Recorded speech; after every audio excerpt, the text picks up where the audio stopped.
Let me start with 3 inconvenient observations, based on dozens of conversations around Washington over the past year. First, people who go into the White House to have a meeting with President Trump usually leave pleasantly surprised. They find that Trump is not the raving madman they expected from his tweet storms or the media coverage. They generally say that he is affable, if repetitive. He runs a normal, good meeting and seems well informed enough to get by. Second, people who work in the Trump administration have wildly divergent views about their boss. Some think he is a deranged child, as Michael Wolff reported. But some think he is merely a distraction they can work around. Some think he is strange, but not impossible. Some genuinely admire Trump. Many filter out his crazy stuff and pretend it doesn't exist. My impression is that the Trump administration is an unhappy place to work, because there is a lot of infighting and often no direction from the top. But this is not an administration full of people itching to invoke the 25th Amendment. Third, the White House is getting more professional. Imagine if Trump didn't tweet. The craziness of the past weeks would be out of the way, and we'd see a White House that is briskly pursuing its goals: the shift in our Pakistan policy, the shift in our offshore drilling policy, the fruition of our ISIS policy, the nomination for judgeships and the formation of policies on infrastructure, DACA, North Korea, and trade. It's almost as if there are 2 White Houses. There's the Potemkin White House, which we tend to focus on, Trump berserk in front of the TV, the lawyers working the Russian investigation and the press operation. Then there is the invisible White House that you never hear about, which is getting more effective at managing around the distracted boss. I sometimes wonder if the invisible White House has learned to use the Potemkin White House to deke us while it changes the country. I mention these inconvenient observations because the anti-Trump movement, of which I'm a proud member, seems to be getting dumber. It seems to be settling into a smug, fairy tale version of reality that filters out discordant information. More anti-Trumpers seem to be telling themselves a madness of King George narrative.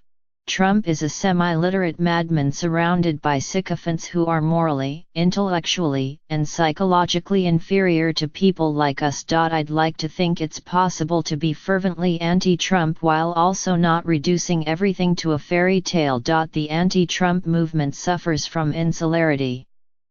Most of the people who detest Trump don't know anybody who works with him or supports him. And if they do have friends and family members who admire Trump, they've learned not to talk about this subject.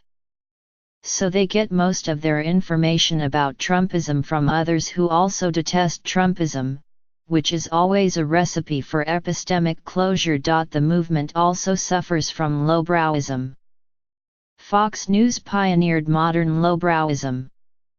The modern lowbrow, think Sean Hannity or Dinesh D'Souza, ignores normal journalistic or intellectual standards. He creates a style of communication that doesn't make you think more, it makes you think and notice less.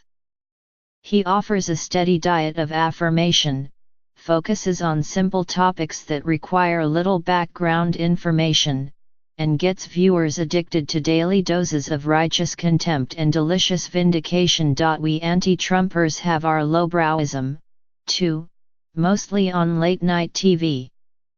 But anti-Trump lowbrowism burst into full bloom with the Wolff book.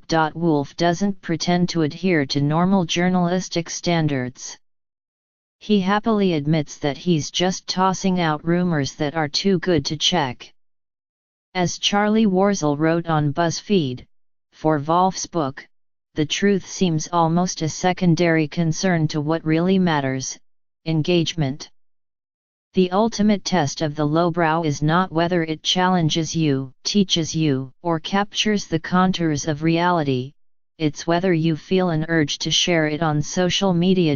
In every war, nations come to resemble their enemies, so I suppose it's normal that the anti-Trump movement would come to resemble the pro-Trump movement. But it's not good. I've noticed a lot of young people look at the monotonous daily hysteria of we anti-Trumpers and they find it silly. This isn't just a struggle over a president. It's a struggle over what rules we're going to play by after Trump. Are we all going to descend permanently into the Trump standard of acceptable behavior, or are we going to restore the distinction between excellence and mediocrity, truth and a lie? Are we going to insist on the difference between a genuine expert and an ill-informed blowhard? Are we going to restore the distinction between those institutions like the Congressional Budget Office that operate by professional standards and speak with legitimate authority, and the propaganda mills that don't? There's a hierarchy of excellence in every sphere. There's a huge difference between William F. Buckley and Sean Hannity, between the reporters at this newspaper and a rumor spreader. Part of this struggle is to maintain those distinctions, not to contribute to their evisceration.